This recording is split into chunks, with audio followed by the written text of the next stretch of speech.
नमस्कार, आप सभी का बहुत बहुत स्वागत है कालचक्र में। मैं हूं विपनेश माथुर और मेरे साथ हैं प्रश्न कुंडली विशेषज्ञ पंडित सुरेश पांडे जी। पंडित जी, बहुत बहुत स्वागत है। धन्यवाद। घर में रखी 7 चीजें बरसाएंगी दौलत। घर में रखी 7 चीजें बढ़ाएंगी शोहरत। घर में रखी 7 चीजें कराएंगी बरकत। घर में रखी 7 चीजें बदलेंगी किस्मत। जानिए गुड लक बढ़ाने वाली 7 चीजें सिर्फ कालचक्र में।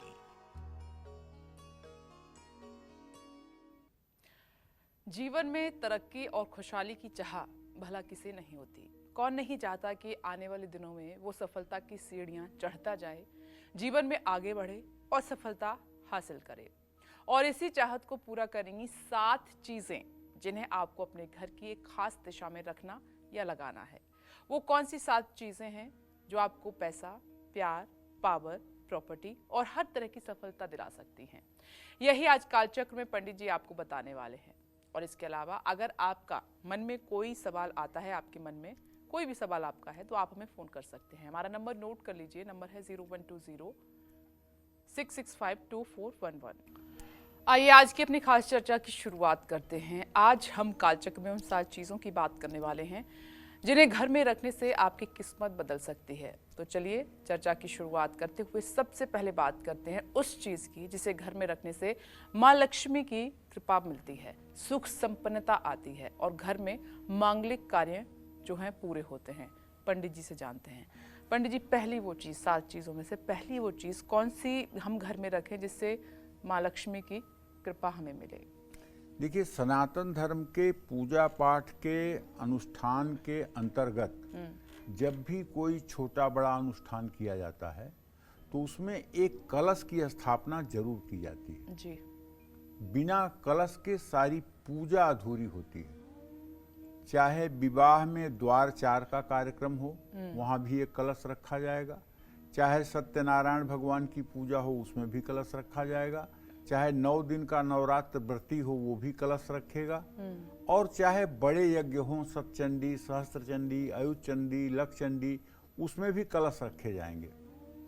और कलश 2 प्रकार के होते हैं जी। एक कलश होता है वरुण कलश, एक होता है स्थापना कलश। वरुण कलश वो होता है जिसके अंदर जल भरा जाता है पवित्र नदियों का, और उसके ऊपर 5 पल्लव लगाए जाते हैं, उसके ऊपर अनाज रखा जाता है, उसके ऊपर नारियल रखा जाता है। ये वरुण कलश होता है जिसके बारे में कहा जाता है कलशस्य मुखे विष्णु कंठे रुद्र समाश्रिता।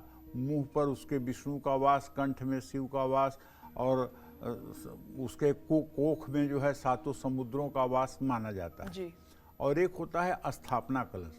स्थापना कलश उसको कहते हैं जैसे देवी की स्थापना करनी है तो लोटे में, कलश में चावल भर करके उसके ऊपर गरी गोला लाल कपड़े में या चुनरी में लपेट करके उसके साथ सोना धातु हो कोई, या लोहा कोई धातु हो, मेटल हो, उसको लगा करके स्थापित करते हैं। लोहा भी लगा सकते हैं? हाँ, दुर्गा का वास तो लोहे में होता है। आपने नहीं सुना है? लोग गाड़ी को कहते हैं, अरे भैया ये दुर्गा है। गाड़ी को लोग नहीं कहते दुर्गा है। और गाड़ी जब कोई खरीद के लाता है तो उसकी पूजा किस मंत्र से होती है? दुर्गा जी के ही मंत्रों से होती है ना। नहीं, शनिदेव को तो लोहा चढ़ाते अरे हुए। शनिदेव की धातु लोहा है, लेकिन लोहा जो है वो साक्षात दुर्गा का ही स्वरूप है। जी। लोहा साक्षात दुर्गा का स्वरूप है। लोहा दुर्गा है। लोहा तब तक लोहा है जब तक वो मतलब कि निर्जीव है। जब वो चलायमान हो गया तो वो दुर्गा हो गई। ठीक है ना जी। तो इस तरह से। और पहली बात मैं कलश के बारे में बताना चाहूँगा। सुख संपन्नता में अगर आपको लगता है कि घर में कमी आ रही है तो घर में जो ईशान कोण है, उत्तर पूर्व दिशा, वहाँ एक कलश की प्रतिमा रखनी चाहिए। घर में कलश की प्रतिमा या मूर्ति रखने से अन्न धन की कमी दूर हो जाती है। घर में रखी हुई कलश की मूर्ति बीमारियां भी दूर करती है। घर में मांगलिक कार्य रुक गए हैं तो भी घर के उत्तर पूर्व दिशा में कलश की प्रतिमा स्थापित कर सकते हैं। आमदनी बढ़ाने के लिए मिट्टी का एक छोटा सा सुंदर सा कलश लेकर उसमें चांदी का एक छोटा सा टुकड़ा डालकर और उसको चावल से भरकर लाल कपड़े से ढककर घर की उत्तर पश्चिम दिशा में अगर गुप्त ढंग से रख दिया जाए तो उस घर में अन्न धन की कमी नहीं होती है। घर में सुख समृद्धि अगर नहीं है, बीमारियां बढ़ी हुई हैं, आय स्रोत कमजोर पड़ा हुआ है, घर में तनाव का माहौल है, घर में नेगेटिविटी बहुत ज़्यादा है, घर के लोग खुश और प्रसन्न नहीं रहते हैं, लोग अपने उत्तरदायित्व का पालन नहीं कर रहे हैं, तो घर की उत्तर पूर्व दिशा में माने ईशान कोण में जहाँ आपका पूजा स्थान होगा, वहाँ एक सुंदर सा छोटा सा मिट्टी का कलश, उसको हमेशा पानी से भर करके रखिए और उसका पानी समय समय पर किसी गमले में, किसी पेड़ में डालते रहिए और उसको फिर से नया जल भरते रहिए। कलश का पानी बदलने से पहले उसमें जो बचा हुआ थोड़ा सा जल है उसको आप चाहें तो दक्षिणावर्ती शंख में डाल करके और दूरवा से अपने घर में उसका छिड़काव कर सकते हैं। इससे घर की निगेटिविटी और घर का नज़र दोष दोनों दूर होता है, इसमें कोई संशय नहीं है। तो कलश बहुत ही सनातन धर्म में उपयोगी और शुभ माना जाता है। जानते हैं, जिनके घरों में बहुत ज़्यादा पितर दोष हो और पितर दोष के कारण विवाह रुक गए हों, संतान की प्राप्ति न हो रही हो, बीमारियों से पीछा न छूट रहा हो, अगर ऐसे लोग अपने घर में एक कलश ऐसा स्थापित करें जो पूजा स्थान में न स्थापित करके दक्षिण दिशा में भी स्थापित कर सकते हैं, पूर्व दिशा में भी स्थापित कर सकते हैं, उसके पास रोज शाम को एक दिया जला दें और दूसरे दिन वो जल ले जा कर के पीपल के पेड़ में डाल दें। ये उपाय लगातार अगर किया जाए तो निश्चित रूप से 21 दिनों के अंदर पितर दोष का प्रभाव कम होने लगता है और पितर दोष का प्रभाव कम होते ही घर में खुशियां दिखने लगती हैं। इसमें कोई दो राय नहीं है। जय मां विंध्यवासिनी। चर्चा हमारी जारी रहेगी, लेकिन हम शुरुआत कर रहे हैं राशिफल की। सबसे पहले हम बात करेंगे मेष राशि की। कैसी रहेगी आर्थिक स्थिति आपकी, कामकाज, रिश्ते और सेहत, साथ ही क्या है आज का उपाय आपके लिए, शुभ अंक और शुभ रंग।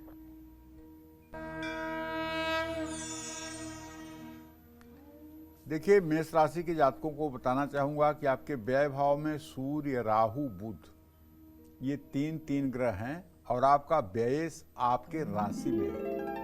कारोबार में अगर जरा सा जल्दबाजी में आपने निर्णय लिया तो पक्का है कि धनहानि होगी, इसलिए आज जल्दबाजी में कोई निर्णय मत लीजिएगा। और आज दिन भर आप ऑफिस के कामों में व्यस्त रहेंगे। पिता के साथ कुछ अनबन हो सकती है, सिर दर्द आपको परेशान कर सकता है।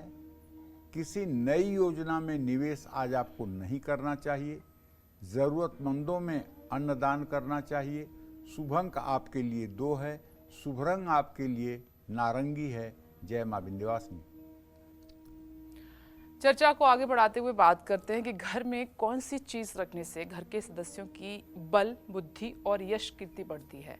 आइए पंडित जी से अब जानते हैं। पंडित जी, अब इस बारे में बताइए। अब देखिए, जब सूर्य देव आते हैं धरती पर, उस समय पेड़ों पर चिड़िया चहचहाने लगती हैं, लोग अपने नित्य क्रिया में लग जाते हैं, देवी देवताओं के मंदिरों में घंटे बजने शुरू हो जाते हैं, पूरे देश में एक खुशहाली का माहौल हो जाता है। अगर आपके भी घर में नेगेटिविटी है, नकारात्मक ऊर्जा है, लोग खुश नहीं रहते हैं, लोग प्रसन्न नहीं रहते हैं, तो आपको अपने घर के पूरब की दीवार पर ईशान कोण में एक सूर्य की प्रतिमा लगानी चाहिए और ये सूर्य की प्रतिमा तांबे की होनी चाहिए और जैसे सूर्य की आकृति होती है वैसे होनी चाहिए। थोड़ी सी वो कच्छप के आकार की होनी चाहिए, बीच में उठी हुई होनी चाहिए और उसकी किरणें निकलती हुई दिखाई देनी चाहिए और उसमें एक छोटा सा ऊपर स्टैंड लगा दें जिसे दीवार के 6 फीट 6.5 फीट की ऊंचाई पर लगा दें और इसको समय समय पर साफ करके चमकाते रहें ताकि उसमें तांबे में चमक बनी रहे।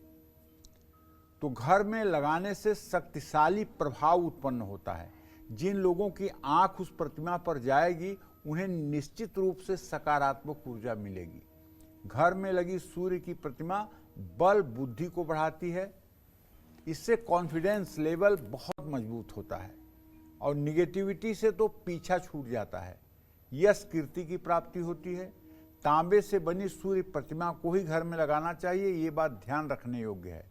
सूर्य प्रतिमा घर में पूरब दिशा में जमीन की सतह से 6 से 7 फीट की ऊंचाई पर दीवार पर लगाना चाहिए और इसको समय समय पर उतार करके साफ भी करते रहना चाहिए ताकि इसकी चमक हर समय बरकरार रहे।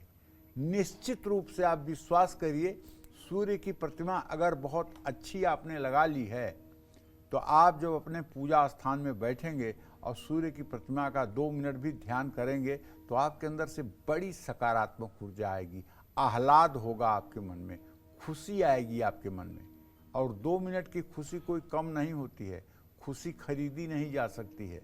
तो इसलिए सूर्य की प्रतिमा अगर घर में है तो निश्चित मानिए कि आत्मविश्वास लोगों का मजबूत रहेगा। जय मां विंध्यवासिनी। वृषभ राशि की हम बात करें उससे पहले collar Deepika ji phone line पर मौजूद है। स्वागत है आपका कालचक्र में। अपना सवाल पंडित जी से पूछिए दीपिका जी। जी बहुत धन्यवाद। पंडित जी राधे कृष्णा। दीपिका जी थोड़ा जोर से बोलिए। हेलो, आवाज आ रही है? हेलो, नहीं आवाज आ रही है। हेलो, राधे कृष्ण पंडित जी। हेलो दीपिका जी, हम चाहेंगे कि आप हमें दोबारा कॉल करें। अभी कुछ टेक्निकल वजह से आपकी आवाज़ हम तक ठीक से नहीं पहुंच पा रही है। हम वृषभ राशि की तब तक बात कर लें, कैसी रहेगी आर्थिक स्थिति आपकी, कामकाज, रिश्ते और सेहत, साथ ही क्या है आज का उपाय, शुभ अंक और शुभ रंग जानते हैं।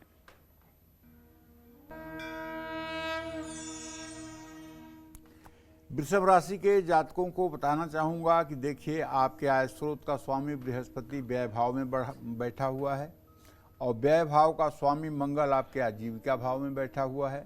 कहने का आशय मेरे ये है, मैं ये कहना चाहता हूँ कि आज बढ़ता हुआ खर्च कहीं न कहीं से आपको आर्थिक मुसीबत में डाल सकता है। लेकिन अच्छी बात यह है कि ऑफिस में आपको नई जिम्मेदारियां मिल सकती हैं। लेकिन ध्यान रखिएगा, अगर गुस्सा आपने ज़्यादा किया तो इससे रिश्ते खराब होंगे और कोई फ़ायदा नहीं होगा। मौसमी बीमारियों से खुद को बचाएं। किसी से उधार का लेन देन बिल्कुल न करें। शिवलिंग पर जल चढ़ाएं। शुभ अंक आपके लिए 4 है। शुभ रंग आपके लिए सफ़ेद है। जय मां विंध्यवासिनी। आपका बच्चा पढ़ाई से जी चुराता है, एग्जाम में जाते ही सब कुछ भूल जाता है, तो कौन सी है वो चीज़ जिसे घर में ज़रूर रखना चाहिए? आइए जानते हैं। पंडित जी, ये तमाम अभिभावक हैं, उनके लिए बहुत ज़रूरी सवाल है और अक्सर ये बच्चों के साथ प्रॉब्लम होती है, क्या करें? देखो, ऐसा है, सनातन धर्म में सभी शुभ और मांगलिक कार्यों की शुरुआत स्वास्तिक का चिन्ह बना करके ही किया जाता है। यहाँ तक कि कलश पर गाय के गोबर से स्वास्तिक बना दिया जाता है। जो लोग बुद्धिमान हैं, जो लोग कर्मकांड में निपुण हैं, वो लोग गाय के गोबर से इतना सुंदर कलश पर जो है स्वास्तिक का चिन्ह बना देते हैं और उस पर सिंदूर टीक देते हैं कि वो एकदम अद्भुत लगने लगता है। और जब कोई खाता बही की लिखा पढ़ी की शुरुआत होती है तो सबसे पहले स्वास्तिक का चिन्ह बना करके शुभ लाभ लिख करके उसके बाद ही कोई कार्य की लिखा पढ़ी होती है। ये साक्षात गणेश का स्वरूप है स्वास्तिक, और ये मनुष्य द्वारा निर्मित नहीं है, ये ईश्वर द्वारा निर्मित है, प्रकृति द्वारा निर्मित है स्वास्तिक का चिन्ह। और स्वास्तिक का चिन्ह अगर आपके प्रवेश द्वार के दोनों तरफ है तो ऐसा करने से आपको हर काम में सफलता मिलेगी। स्वास्तिक का चिन्ह बच्चों की पढ़ाई के लिए तो बेहद लाभकारी है। अगर आपके बच्चे का पढ़ाई में मन नहीं लगता है, हर बार एग्जाम से पहले आपका बच्चा सब कुछ भूल जाता है, तो घर में पश्चिम या दक्षिण पश्चिम दिशा में स्वास्तिक का चिन्ह लगाना चाहिए। ऐसा करने से बच्चों की तरक्की में आने वाली सभी विघ्न बाधाएं दूर होती हैं। और मैं तो ये कहूँगा कि बच्चा जहाँ बैठता है उसके सामने जहाँ स्टडी टेबल पर बैठता है उसके ठीक सामने अगर आप एक बढ़िया सिंदूर और गाय के घी को मिला करके और सुंदर सा, फूहड़ नहीं, सुंदर सा, जिसकी उंगली में कला हो, ऐसे व्यक्ति के द्वारा एक स्वास्तिक का चिन्ह बनवा दें ताकि बच्चे का आई कांटेक्ट हर समय उस स्वास्तिक के चिन्ह पर होता रहे, तो आप देखिए फर्क कितना महसूस होगा। और उसे साफ सुथरा रखिए, वहाँ और भी प्रकार की गंदगी न होने पाए। पीला वाला सिंदूर और उसमें थोड़ा सा गाय का पिघला हुआ घी डाल करके और अनामिका उंगली से अगर स्वास्तिक का चिन्ह किसी शुभ समय में बना दिया जाए और बच्चे के स्टडी टेबल के ठीक सामने हो तो निश्चित रूप से बच्चे की एकाग्रता में वृद्धि होती है, इसमें कोई संशय नहीं है। जय मां विंध्यवासिनी।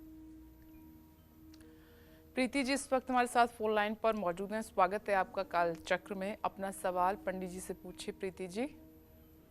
पंडित जी राम राम। राम राम। पंडित जी मेरे 2 पर्सन हैं। एक तो मेरे पति है जी, विदेश में 5 साल हो गए जी, संजय सिंह नाम है उनका, वो अभी तक उनकी कोई वो नहीं आई जी, पक्के कब तक हो जाएंगे बता दो। एक मेरा बेटा है जी, रमन नाम है, 11 सितंबर 2003 उसकी डेट ऑफ बर्थ है। उसका भी इंटरव्यू है जी 9 मई का अमेरिका के लिए। क्या वो पास हो जाएगा पंडित जी, और क्या उपाय करें हम जिससे वो अच्छा हो जाए? देखिए प्रीति, आपने जो अपने पति के बारे में प्रश्न पूछा है तो उनके बारे में तो यही कहना चाहूँगा कि आपके सप्तम भाव में अभी सूर्य राहु बुध की स्थिति है। अभी आपके पति का भाग्य बहुत अच्छा नहीं चल रहा है, अभी उनकी किस्मत बहुत अच्छी नहीं चल रही है। उनके अच्छे समय की शुरुआत होने में जहाँ तक मुझे लगता है 29 मार्च 2025 तक का समय लगेगा। बेटे की जहाँ तक बात है तो द्वितीय प्रश्न होने के नाते, चंद्रमा चर राशि में होने के नाते और मंगल का स्थिर राशि में होने के नाते अभी तो मतलब कि परीक्षा में सफलता के योग नहीं है, लेकिन अगर प्रयासरत रहेंगे तो 2025 में परीक्षा में सफलता मिल सकती है। जय मां विंध्यवासिनी। और एक और दर्शक इस वक्त हमारे साथ मौजूद हैं फरीदाबाद से। दीपिका जी स्वागत है आपका कालचक्र में। पूछिए अपना सवाल पंडित जी से। जी राधे कृष्णा पंडित जी। राधे कृष्णा। मैं ना अपने भाई के बारे में जानना चाह रही हूँ कि मेरे भैया ना बहुत समय से सरकारी नौकरी की तैयारी कर रहे हैं और उनकी नौकरी नहीं लग पा रही है। कितने साल के हैं? क्या उनके 15 नवंबर 1988 उनका जन्म है, 6:15 पे सुबह। आपके बड़े भाई हैं तो इसलिए आपके एकादश भाव का स्वामी शनि है, उसे दसम भाव का स्वामी शुक्र है। शुक्र और शनि दोनों मूल त्रिकोण राशि में, शुक्र और शनि दोनों कुंभ राशि में विराजमान हैं। चंद्रमा कर्क का है। मैं ये कह सकता हूँ, उनसे कहिए कि अभी तक इतना समय अगर उन्होंने गंवा दिया है तो हिम्मत न हारें और पूरे मनोयोग के साथ सरकारी नौकरी के लिए प्रयास करें। और मुझे विश्वास है कि अगर वो हनुमान चालीसा का पाठ करना शुरू कर दें, प्रतिदिन 10 बार हनुमान चालीसा का पाठ करना शुरू कर दें, तो बहुत शीघ्र उनकी मनोकामना पूरी हो सकती है। और अब बारी है मिथुन राशि की। कैसा रहेगा आज का आपका पूरा दिन, जानते हैं।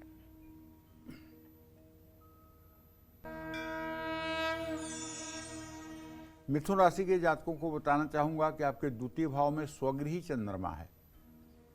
इसका मतलब हुआ कि धनेश अगर धन भाव में है तो किसी पुराने निवेश से आपको धन लाभ होगा।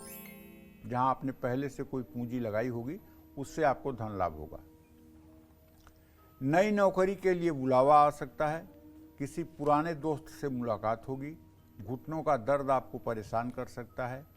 क्षमता के अनुसार ही किसी की मदद करें। माँ लक्ष्मी के मंत्रों का यथासंभव जप करें। शुभ अंक आपके लिए 8 है। शुभ रंग आपके लिए गुलाबी है। जय मां विंध्यवासिनी। खुशबू जी जोधपुर से जुड़ गई हैं हमारे साथ, पंडित जी से बात करना चाहती हैं। स्वागत है आपका कालचक्र में। अपना प्रश्न पंडित जी से कीजिए। खुशबू जी। हेलो। हाँ बेटा बोलिए। जय श्री कृष्णा गुरु जी, प्रणाम। आपकी आवाज नहीं आ रही है, तेज बोलिए। जय श्री कृष्णा गुरु जी, प्रणाम। हाँ जय श्री कृष्णा। गुरु जी मेरे 2 सवाल हैं। एक तो मैं सरकारी नौकरी की काफी समय से तैयारी कर रही हूँ, क्या सरकारी नौकरी का योग है? और दूसरा सवाल सर विवाह को लेकर है, जो विवाह में काफी बार उस कलेश वगैरह हुआ है, तो क्या उस पर भरोसा कर सकती हूँ मैं या नहीं? कितने साल की हैं आप? जी 35 साल की। मेरा जन्म है 9 फरवरी 1989, 89। देखिए, ऐसा है, सरकारी नौकरी का योग तो शुक्र और शनि की युति के कारण मैं यही कह सकता हूं कि मंगल मड़ऊ योग कारक है। सरकारी नौकरी का योग तो बनता हुआ नहीं दिखाई दे रहा है। जहाँ तक वैवाहिक जीवन का प्रश्न है तो चंद्र और शनि दोनों का सदाष्टक योग है। वैवाहिक जीवन में भी अभी काफ़ी उथल पुथल की स्थिति है। आपको चाहिए कि आप सोमवार का व्रत करें, भगवान शिव की पूजा आराधना करें, वही आपके जीवन में परिवर्तन कर सकते हैं। अभी तो समय आपका ठीक नहीं चल रहा है। दीपिका जी। दिल्ली से एक और दर्शक हमारे साथ मौजूद हैं। स्वागत है आपका कालचक्र में। पहले अपना नाम बताएं, फिर सवाल पंडित जी से पूछें। हेलो जी, जोर से बोलिए, अपना नाम बताएं पहले और फिर सवाल करें। प्रणाम हाँ। पंडित जी। मेरा हाँ, नाम है सदा। आदर्श झा। मैं दिल्ली से हूँ। मेरा डेट ऑफ बर्थ है 6 फरवरी 1999। मैं सरकारी नौकरी की तैयारी कर रहा हूँ, पर बार बार रुकावटें आ जाती हैं। तो क्या होगा कि नहीं होगा? नहीं होगा तो किस क्षेत्र में जाना चाहिए मुझे? सरकारी नौकरी का योग तो बनता हुआ नहीं दिखाई दे रहा है, क्योंकि आपके आजीविका भाव का स्वामी मंगल के साथ इत्तिसाल जरूर कर रहा है, लेकिन वो अपने भाव से द्वितीय द्वादश है। सरकारी नौकरी का योग नहीं है और अभी आपकी उम्र भी ज़्यादा नहीं है। आपको चाहिए कि आप किसी भी टेक्निकल इंस्टीट्यूट में अपना नौकरी के लिए प्रयास करें। किसी टेक्निकल इंस्टीट्यूट में यदि आप प्रयास करेंगे तो उसमें आपको सफलता मिल जाएगी और प्राइवेट सेक्टर में भी आप अच्छा कर सकते हैं, इसमें कोई दो राय नहीं है। आदर्श, एक बात ध्यान रखना कि आपको अगर जीवन में सफल होना है तो आपको हर समय सूर्योदय के समय सूर्य को जल देना पड़ेगा और कम से कम 108 बार गायत्री मंत्र जरूर बोलना पड़ेगा और अपनी दिनचर्या को ठीक रखना पड़ेगा और अपने आप को अनुशासन में रखना पड़ेगा। आप कोई ऐसा काम ना करें जो धर्म विरुद्ध हो, आलस्य बिल्कुल ना करें। निश्चित रूप से सरकारी नौकरी कोई बड़ी चीज़ नहीं है। सरकारी नौकरी से आज के दिन में प्राइवेट नौकरी बहुत अच्छी हो गई है। सरकारी नौकरी में 1.5 लाख 2 लाख रुपए महीने ज़्यादा से ज़्यादा सैलरी होती है और प्राइवेट नौकरियों में करोड़ करोड़ रुपए का पैकेज आजकल चल रहा है। तो कहने का मतलब ये है कि जो लोग कामचोरी चाहते हैं, परमानेंट होना चाहते हैं, एक कहावत है ना, ससुर की छोकरी और सरकारी नौकरी, ये दोनों फॉर ग्रांटेड होता है, इसका जैसे चाहे वैसे आप यूज कर लीजिए, तो वो वाली बात है। तो कहने का मतलब ये है कि ये दिमाग से निकाल देना चाहिए, ये गलतफहमी दिमाग से निकाल देना चाहिए और सरकारी नौकरी के पीछे भूत बन के नहीं पड़ना चाहिए, बल्कि प्राइवेट सेक्टर में आप प्रयास करें, नहीं तो आपका समय भी बर्बाद होगा और आप निराश भी होंगे।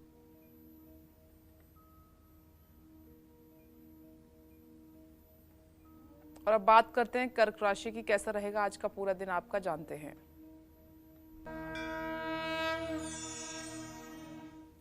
देखिए, कर्क राशि के जातकों को बताना चाहूँगा कि आय और व्यय में समन्वय बना रहेगा, क्योंकि कर्क राशि में चंद्रमा है तो आय और व्यय में समन्वय बना रहेगा।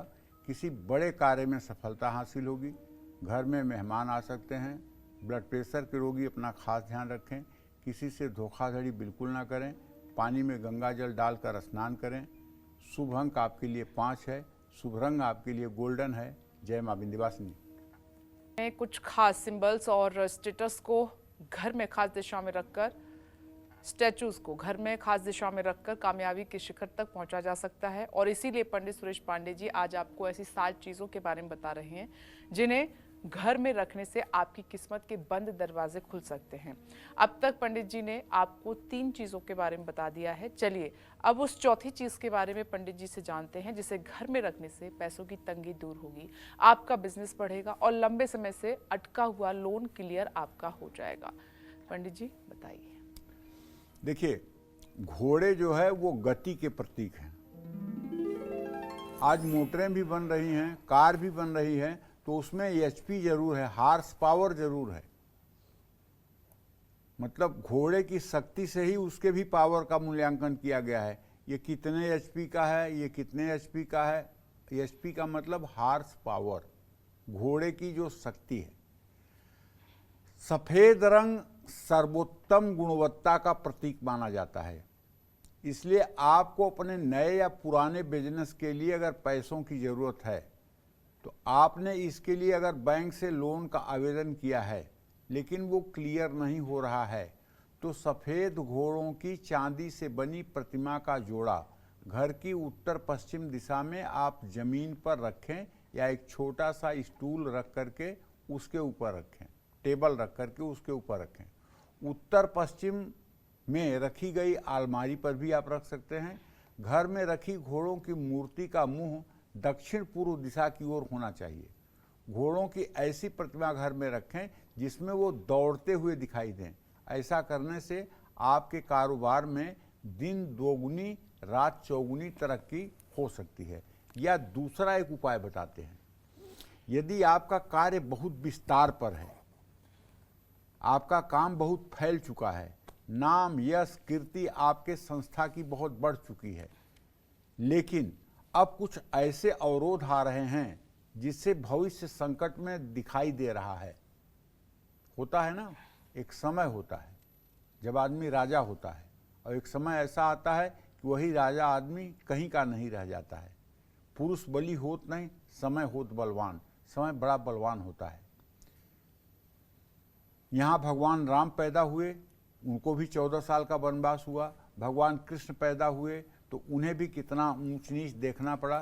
तो यहाँ अगर प्रभु आकर के दुख सुख का साक्षात्कार करते हैं तो हम मनुष्य तो निश्चित रूप से मिट्टी के पुतले हैं, हमें दुख सुख तो भोगना ही पड़ेगा। तो हम यही कहना चाहते हैं कि आप 7 घोड़ों का दौड़ता हुआ चित्र, दौड़ते हुए 7 घोड़े, ये आप लेमिनेट करवा के जहां आप बैठते हैं अपने वर्किंग चेयर पर, उसके ठीक पीछे लगाइए। आपके सामने बैठने वाले जो व्यक्ति हों ऑफिस में, उनकी निगाह उन घोड़ों पर जाए। मैं पूरे दावे के साथ कह सकता हूं, यदि 7 घोड़े वाला चित्र आपने अपने चेयर के ठीक पीछे सिर के 1 फीट 1.5 फीट ऊपर दीवार पर लगा लिया, तो आप ये मान के चलिए कि आप हर समय एक्टिव रहेंगे और अपने कार्य के प्रति जागरूक रहेंगे और निरंतर सफलता आपको हाथ लगती रहेगी। इसमें कोई दो राय नहीं है। जय मां विंध्यवासिनी। पंडित जी, क्या घर में भी हम ये चित्र लगा सकते हैं 7 घोड़ों का? 7 घोड़ों का चित्र आप ड्राइंग रूम में लगा सकते हैं। ड्राइंग रूम में आप वहाँ लगा सकते हैं जहाँ घर का मतलब कि मालिक की सब लोगों के आने के बाद एक कुर्सी होती है ना, जहाँ घर का मुखिया बैठता है, उस कुर्सी पर आगंतुकों को नहीं बैठाना चाहिए जी। और वो कुर्सी ड्राइंग रूम में, ड्राइंग रूम पहली बात तो नॉर्थ वेस्ट में होना चाहिए जी। हर समय ड्राइंग रूम नॉर्थ वेस्ट में होना चाहिए। अगर नॉर्थ वेस्ट में ड्राइंग रूम नहीं होगा और दूसरे किसी डायरेक्शन में ड्राइंग रूम होगा तो आपके घर में आने वाले गेस्ट जो है वो आप पर हुकूमत करने लगेंगे, आपके जीवन में इंटरफियर करने लगेंगे, आपके जीवन में हस्तक्षेप करने लगेंगे। उनके कारण से आपके जीवन में जहर घुलेगा। तो इसलिए पहला प्रयास तो यही होना चाहिए कि नॉर्थ वेस्ट में ही होना चाहिए। वहाँ कम समय के लिए लोग टिकेंगे और आराम से चले जाएंगे और आपके व्यक्तिगत जीवन में हस्तक्षेप करने की हिम्मत नहीं करेंगे। तो वहाँ भी उस कमरे में भी साउथ की दीवार से सट करके जो मतलब घर का मुखिया हो, प्रधान व्यक्ति हो, जो लोगों से मिलना जुलना चाहता हो, उसकी कुर्सी होनी चाहिए। अगर उसके पीछे दक्षिण की दीवार पे दौड़ते हुए 7 घोड़ों का चित्र लगा दिया जाए तो निश्चित रूप से वो व्यक्ति हर समय एक्टिव रहेगा और आने वाले लोगों का गर्मजोशी से स्वागत भी करेगा और आने वाले लोग उससे प्रभावित भी होंगे। इसमें कोई संशय नहीं है। तो घोड़े तो जैसे आसमान में दौड़ते भी चित्र है, समंदर में भी दौड़ते हुए चित्र है, तो कौन सा शुभ है? उसमें तो कई है, कंफ्यूजन बहुत ज्यादा है। जमीन पे दौड़ते हुए घोड़ों का चित्र होना चाहिए, जमीन पे दौड़ते हुए घोड़ों का चित्र होना चाहिए और उनके पीछे उगता हुआ सूरज होना चाहिए जी। उगता हुआ सूरज होना चाहिए और घोड़ों का चित्र जमीन पर दौड़ते हुए होना चाहिए। मतलब कि 2 पैर उठे हुए हों, 2 पैर जमीन पर पड़े हुए हैं। इस तरह 7 घोड़े मतलब कि दौड़ते हुए हों। तो निश्चित रूप से घोड़े अगर दौड़ रहे हैं तो मतलब कि जिंदगी भी दौड़ेगी। जिंदगी भी दौड़ेगी। ठीक है, अब बात करते हैं सिंह राशि की। जानते हैं आज का पूरा दिन आपका कैसा रहेगा। देखिए, सिंह राशि के जातकों को बताना चाहूँगा कि आपका राशि स्वामी सूर्य इस समय राहु के साथ ग्रहण दोष में और अष्टम भाव में है। निश्चित रूप से ये योग अच्छा नहीं है। पहली बात तो आपसे ये कहना चाहूँगा कि बृहस्पति आपके चूंकि धर्म स्थान में है, आप धार्मिक यात्रा करने के लिए बेचैन हैं और करेंगे भी, रुकेंगे भी नहीं। लेकिन धार्मिक यात्रा करिए, अच्छी बात है, लेकिन बड़े ही सतर्कता के साथ करिए, क्योंकि सूर्य राहु के साथ अष्टम भाव में है। कहीं ऐसा ना हो कि थोड़ी सी लापरवाही ज़्यादा आपके लिए नुकसानदेह बन जाए। ऑफिस में अगर आपके जिम्मेदारी पर कोई काम रुका हुआ है तो उससे जान मत छुड़ाइए, उसको निपटा दीजिए। और यदि जीवन में कुछ उतार चढ़ाव है तो धैर्य रखिए, इससे बिगड़ते रिश्तों में भी सुधार हो जाएगा। और बाहरी खान पान से आपको बिल्कुल बचना चाहिए, तभी स्वास्थ्य अच्छा रहेगा। किसी बड़े बुजुर्ग का अपमान, चाहे वो घर का हो चाहे बाहरी हो, कभी नहीं करना चाहिए। बहते जल में एक मुट्ठी काला तिल प्रवाहित करना चाहिए। शुभ अंक आपके लिए 3 है, शुभ रंग आपके लिए केसरिया है। जय मां विंध्यवासिनी। अगर किसी गलतफहमी की वजह से शादीशुदा रिश्तों में कड़वाहट भर गई है या आपके बच्चों की शादी में रुकावटें आ रही हैं, तो कौन सी वो चीज़ है जिसे आपको बेडरूम में ज़रूर रखना चाहिए? आइए जानते हैं। पंडित जी, अब ये कौन सी चीज़ है? मतलब ये भी इम्पोर्टेंट क्वेश्चन है, इसका समाधान कैसे हो सकता है? कौन सी चीज़ ऐसी रखें हम बेडरूम में? देखो, पहली बात तो विपने से यही जान लो कि हमारे सनातन धर्म में कहा गया है कि यत्र पूज्यन्ते नारी रमन्ते तत्र देवता। जहाँ स्त्रियों का सम्मान नहीं होता है, जहाँ स्त्रियों की सलाह नहीं ली जाती है और जहाँ स्त्रियों को दूसरे नंबर का नागरिक माना जाता है, घर के किसी महत्वपूर्ण कार्य में उनका योगदान नहीं लिया जाता है और उनका सम्मान नहीं किया जाता है, उस घर में चाहे लाख कोशिश हो जाए, चाहे जितने उपाय हो जाए, कभी लक्ष्मी का वास हो ही नहीं सकता। क्योंकि आप साक्षात लक्ष्मी का तिरस्कार करके जी। और स्वरूप लक्ष्मी की स्थापना करना चाहें तो ये तो वही बात हुई कि चलनी में गैया दूहें दोष दयु के दें। मतलब जो छलनी होती है जिससे आटा छाना जाता है, उसमें अगर आप गाय दूहेंगे तो सारा दूध तो नीचे गिर जाएगा ना। बिल्कुल। अगर आप अपनी साक्षात लक्ष्मी को प्रसन्न नहीं रख रहे हैं, उसका अपमान कर रहे हैं, उसके साथ ठीक से व्यवहार नहीं करते हैं, उसको सही समय नहीं देते हैं, उसके मन के भावनाओं के अनुरूप कार्य नहीं करते हैं, तो आप क्या समझते हैं कि लक्ष्मी आपके घर आ जाएंगी? लक्ष्मी आएंगी तो किसके अंदर आएंगी? जिस लक्ष्मी के अंदर आना है वो लक्ष्मी अंदर से अगर जल रही है तो आपके अंदर कहाँ से लक्ष्मी आएंगी? तो इसलिए पहला कर्तव्य तो यही होना चाहिए कि व्यक्ति को अपने पत्नी का सम्मान करना चाहिए। तव चित्तम मम चित्ते वाचा वाच्यम न लोपयेत। किसी तरह का दोनों के मन में मतभेद नहीं होना चाहिए। और अग्नि के सामने भगवान विष्णु को साक्षी मान करके, ब्राह्मणों के सामने, अपने जाति और बंधु बांधवों के सामने ध्रुवतारा को साक्षी मान करके जब आप जिसको जीवन संगिनी बनाते हैं, उसकी रक्षा का भार आपके कंधों पर है। और ये बात अच्छी तरह से जान लो, किसी भी पत्नी को जब ये पता चल जाता है कि मेरा पति मेरी रक्षा करेगा, तो वो वैभवशाली आलीशान महल को छोड़ करके पति के साथ जंगल जाने के लिए तैयार हो जाती है। सीता चाहती तो जनकपुर में 14 साल बिता लेती, चाहती तो अयोध्या में 14 साल बिता लेती, लेकिन उन्हें कुछ कांटे में चलना और पेड़ों के नीचे सोने में क्या आनंद था। लेकिन उन्हें विश्वास था कि जब तक राम है तब तक मेरा बाल बांका नहीं होगा, इसलिए मैं राम के साथ रहूंगी। आज समाज की स्थिति ये हो गई है कि लोग कहते हैं कि बहू से कि तुम जाओ अब अलग किराए पर मकान लेकर रहो। बहू कहती है मैं नहीं जाऊंगी। क्यों कहती है नहीं जाऊंगी? उसको विश्वास है कि मेरा पति जब बाहर लेकर जाएगा मुझे किराए के मकान में, तो वहाँ से मुझे छोड़ करके लापता हो जाएगा और मैं सास ससुर के घर में भी रहने लायक नहीं रह जाऊंगी। आज की स्थिति ये बन रही है। उसको विश्वास ही नहीं है पति के ऊपर कि पति जाएगा तो हमारी सुरक्षा करेगा। और यदि उसे विश्वास हो, पति ये विश्वास देने में कामयाब हो और उसका ऐसा नेचर हो, तो वो जंगल में नहीं कुछ कांटे पर भी रहने के लिए तैयार हो जाए। तो आजकल ऐसे पति हैं कहाँ जिन पर विश्वास किया जाए? नहीं, बहुत हैं। देखो, इस दुनिया में अभी अच्छे लोगों की कमी नहीं है। अगर अच्छे लोग ना होते तो ये पृथ्वी न चलती। आप विश्वास करिए, बहुत अच्छे लोग भी इस दुनिया में हैं। लेकिन हाँ, पश्चिमी सभ्यता की अंधाधुंध देख करके अब गलतियां बढ़ रही हैं। ये बात सच है, लेकिन अच्छे लोग नहीं हैं, ये बात नहीं है। अच्छे लोग भी हैं, लेकिन बुरे लोगों की संख्या मतलब ज्यादा हो गई है। सारे लड़के बुरे हैं ना सारी लड़कियां बुरी हैं। कार्यक्रम के माध्यम से यही बताना चाहता हूँ कि पत्नी को गैर जरूरी सामान मत समझने की कोशिश करिए। पत्नी को अपनी प्राण प्रिया और अपने मतलब की श्वास की तरह ही समझने की कोशिश करिए। उसके मनोभाव को समझने की कोशिश करिए। यदि आप धनवान लक्ष्मीवान बनना चाहते हैं तो पत्नी का सम्मान करना चाहिए।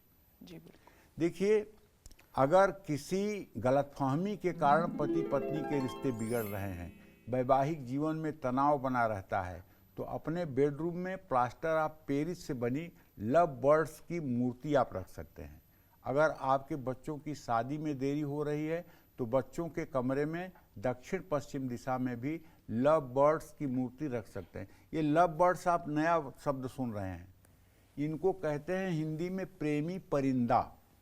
प्रेमी परिंदा का मतलब दो बड़े बड़े पंछी जो है वो बैठे होते हैं और उनके साथ दो चूजे छोटे छोटे पंछी बैठे होते हैं और वो दोनों पंछी उन दोनों बच्चों को प्यार कर रहे होते हैं।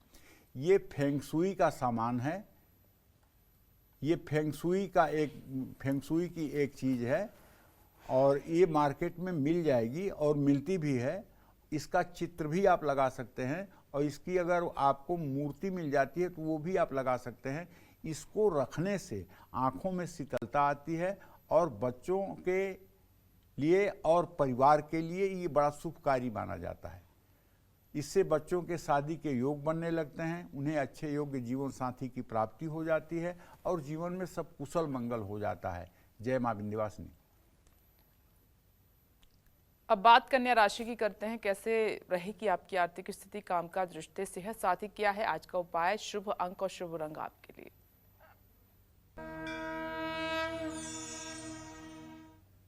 देखिए, कन्या राशि के जातकों को बताना चाहूँगा कि आपके राशि में केतु की स्थिति है और आपका राशि स्वामी नीच राशि में है। मैं आपको डरा नहीं रहा हूँ, लेकिन इतना तो कह सकता हूँ कि अगर कारोबार में जरा सा भी आपने ओवर थिंकिंग की, जरा सा भी आपने ओवर कॉन्फिडेंस दिखाया तो नुकसान पक्का होगा। और अगर नौकरी कर रहे हैं तो स्थानांतरण का योग बन रहा है जो आपके लिए ठीक होगा। भाई के साथ बिगड़े रिश्ते सुधार लेना चाहिए।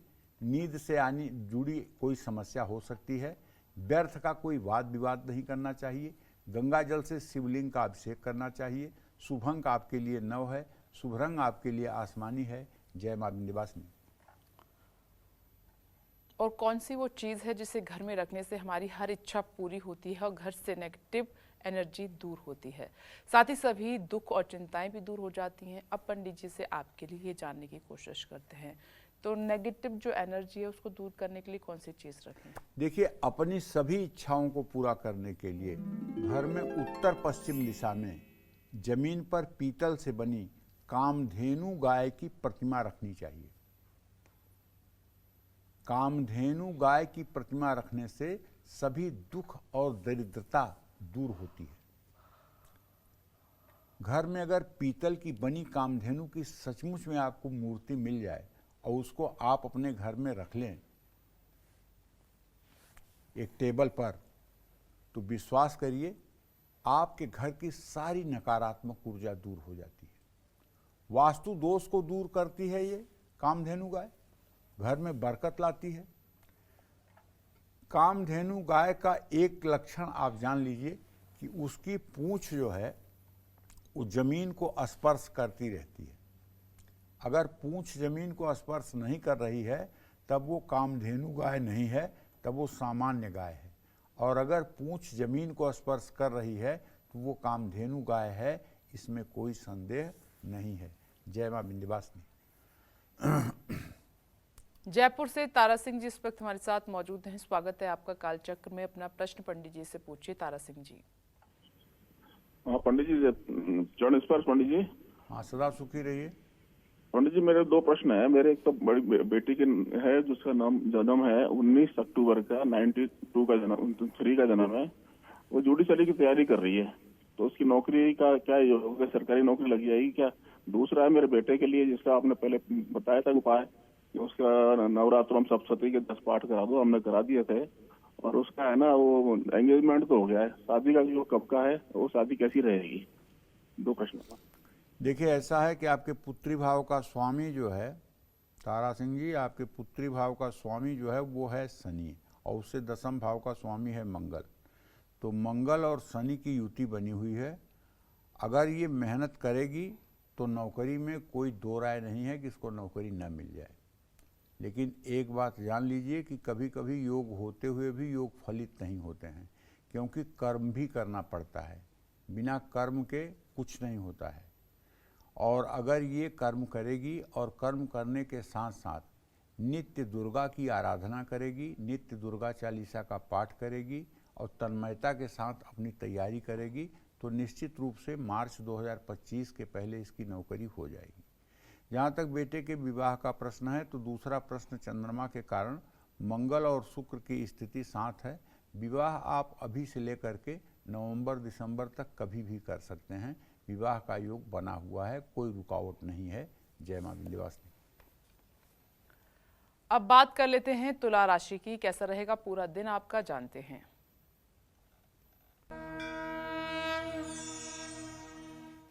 तुला राशि के जातकों को बताना चाहूँगा कि आपका राशि स्वामी शुक्र इस समय 5वें भाव में शनि और मंगल के साथ है।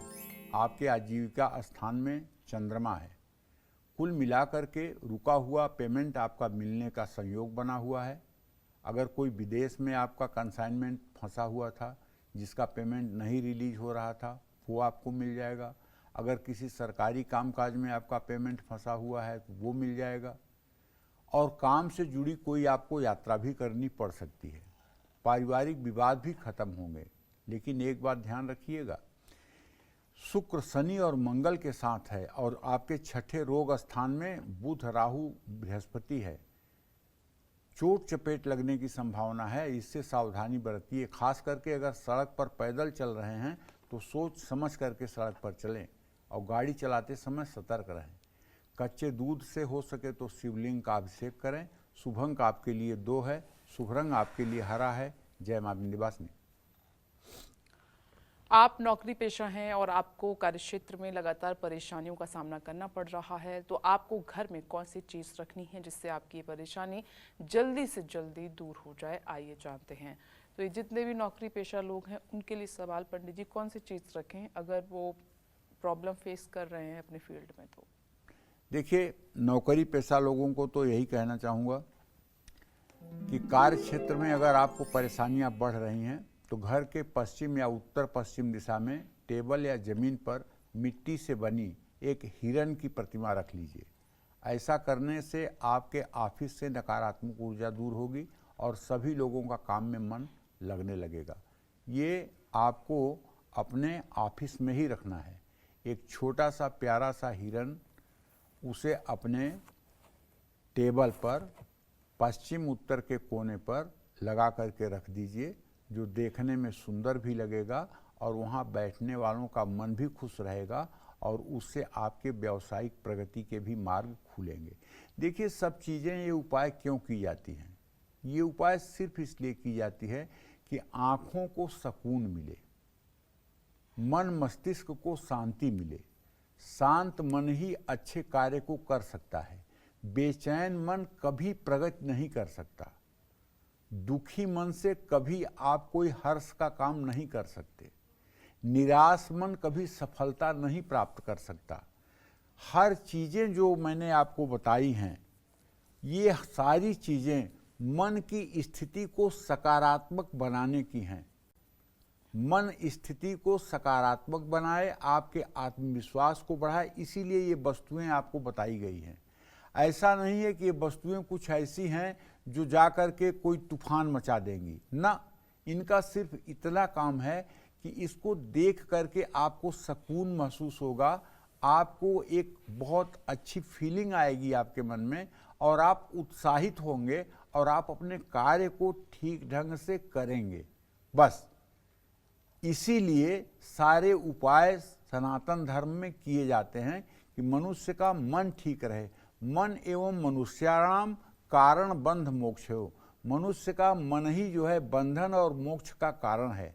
अगर मन सुव्यवस्थित है, मन अगर आत्मविश्वास से परिपूर्ण है, मन अगर सात्विक है, मन अगर काम क्रोध मोह लोभ मद मत्सर से अपने को अलग रखे हुए है, तो आपके जीवन में कुछ भी असंभव नहीं है।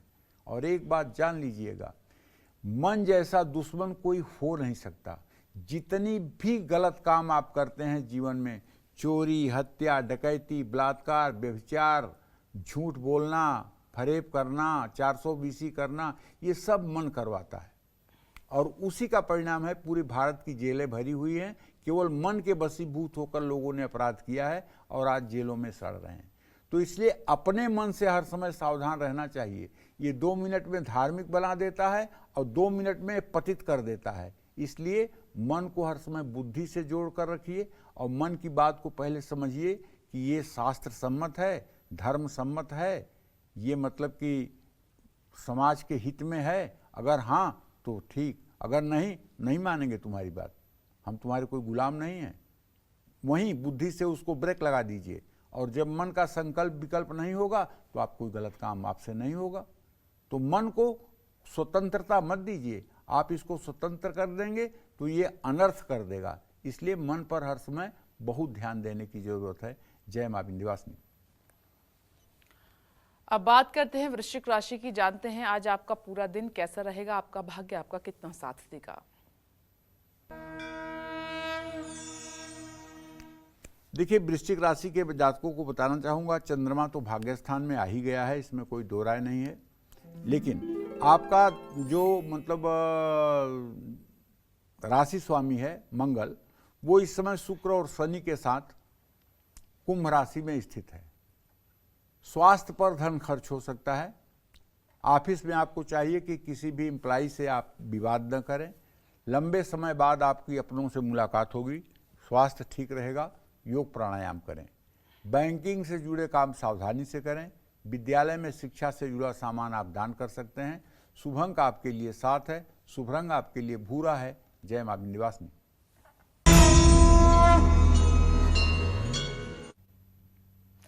ब्रेक के बाद स्वागत है आप सभी का कालचक्र में। चलिए अब बात करते हैं धनुराशि की। क्या कहता है धनुराशि का राशिफल, कैसा रहेगा आज का पूरा दिन, आइए जानते हैं।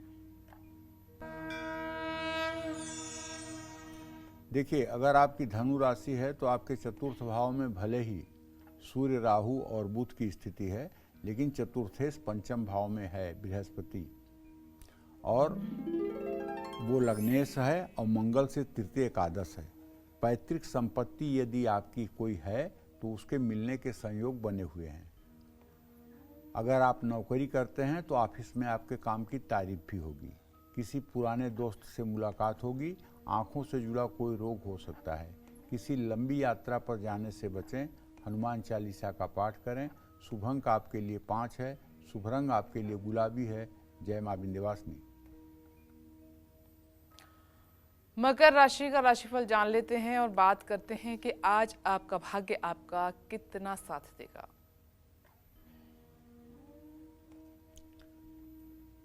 देखिए, मकर राशि के जातकों को बताना चाहूंगा कि आपका राशि स्वामी द्वितीय भाव में शुक्र के साथ मंगल के साथ स्थित है। आपके सुख भाव में बृहस्पति और पत्नी भाव में आपके पति भाव में चंद्रमा। कारोबारी पार्टनर से आपको धन लाभ होगा। नौकरी बदलने के लिए बहुत अच्छा समय है। वैवाहिक जीवन में खुशियां लौटेंगी। शुगर के रोगी अपना खास ध्यान रखें। शेयर मार्केट में ज़्यादा धन आज आपको नहीं लगाना चाहिए। भगवान सूर्य को जल चढ़ाना चाहिए। शुभ अंक आपके लिए 1 है। शुभ रंग आपके लिए पीला है। जय मां विंध्यवासिनी। अब बात करते हैं कुंभ राशि की। जानते हैं कि आज आपका भाग्य आपका कितना साथ देगा।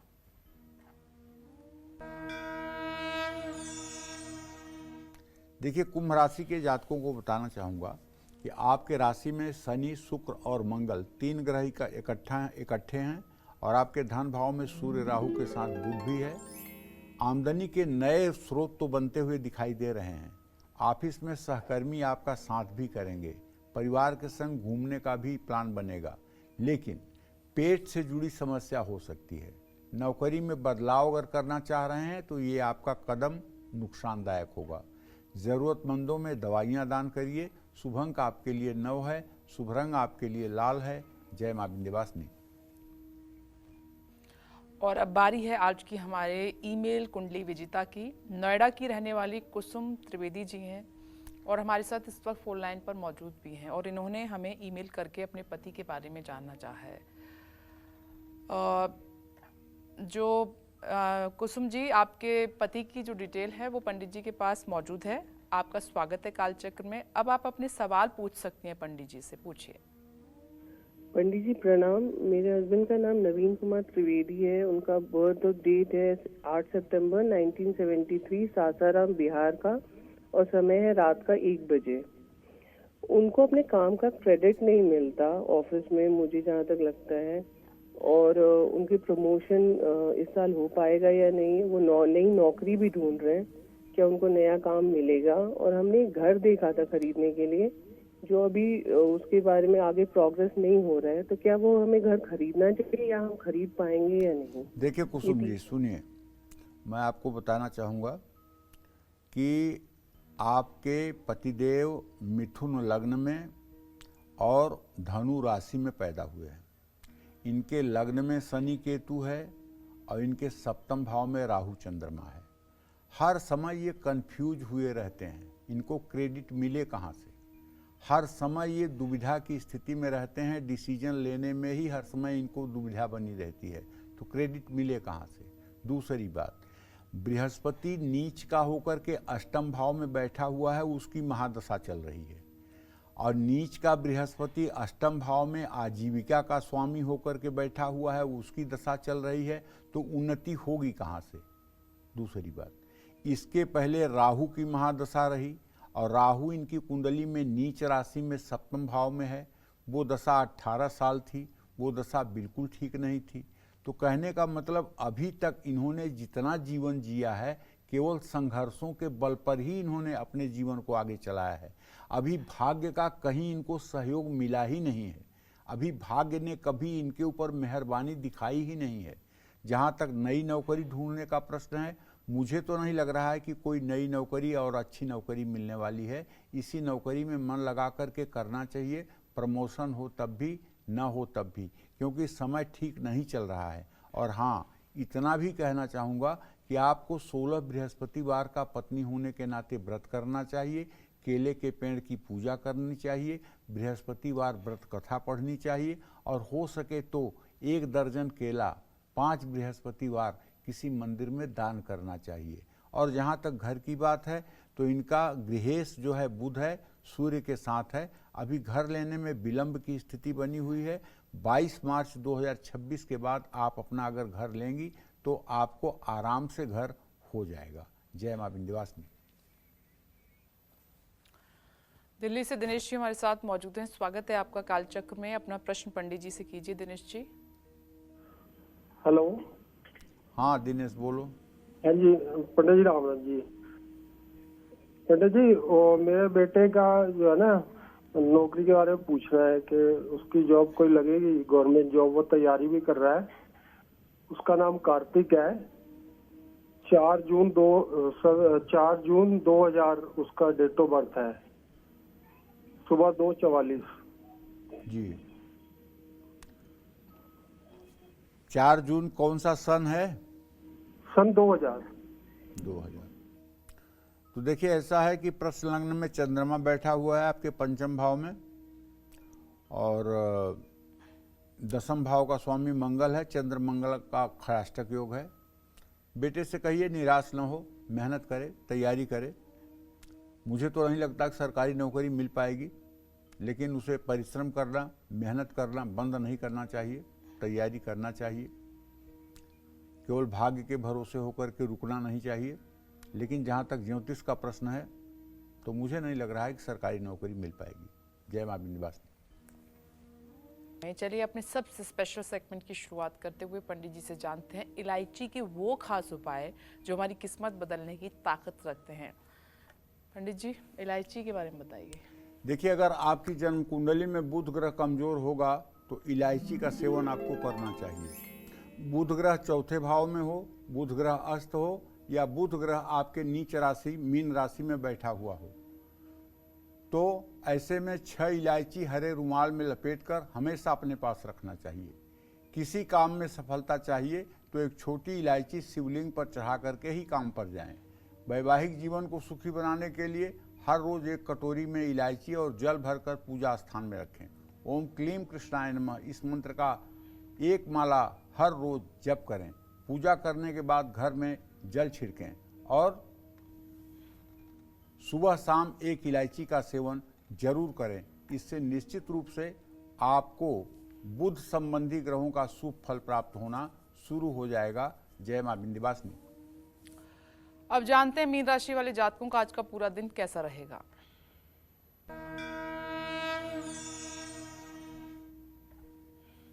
देखिए, मीन राशि के जातकों को बताना चाहूंगा कि आपके राशि में सूर्य राहु बुध की स्थिति बनी हुई है और आपका राशि स्वामी द्वितीय भाव में स्थित है। देखिए, प्रॉपर्टी डीलर अगर आप हैं या ब्रोकर हैं तब तो धन लाभ होगा और किसी बड़े काम में सफलता भी हासिल होगी। ससुराल पक्ष से शुभ समाचार मिलेगा। मानसिक स्वास्थ्य का भी ध्यान रखें। पशु पंछियों को हानि न पहुंचाएं। पंछियों के लिए पानी की व्यवस्था करें। शुभ अंक आपके लिए 6 है। शुभ रंग आपके लिए ग्रे है। जय मां विंध्यवासिनी। पंडित जी, आपका बहुत बहुत धन्यवाद। धन्यवाद। उम्मीद करते हैं कि आज का विषय आपको पसंद आया होगा। कल फिर एक नए विषय के साथ आपके सामने हाजिर होंगे। तब तक के लिए आप देखते रहिए काल चक्र। नमस्कार।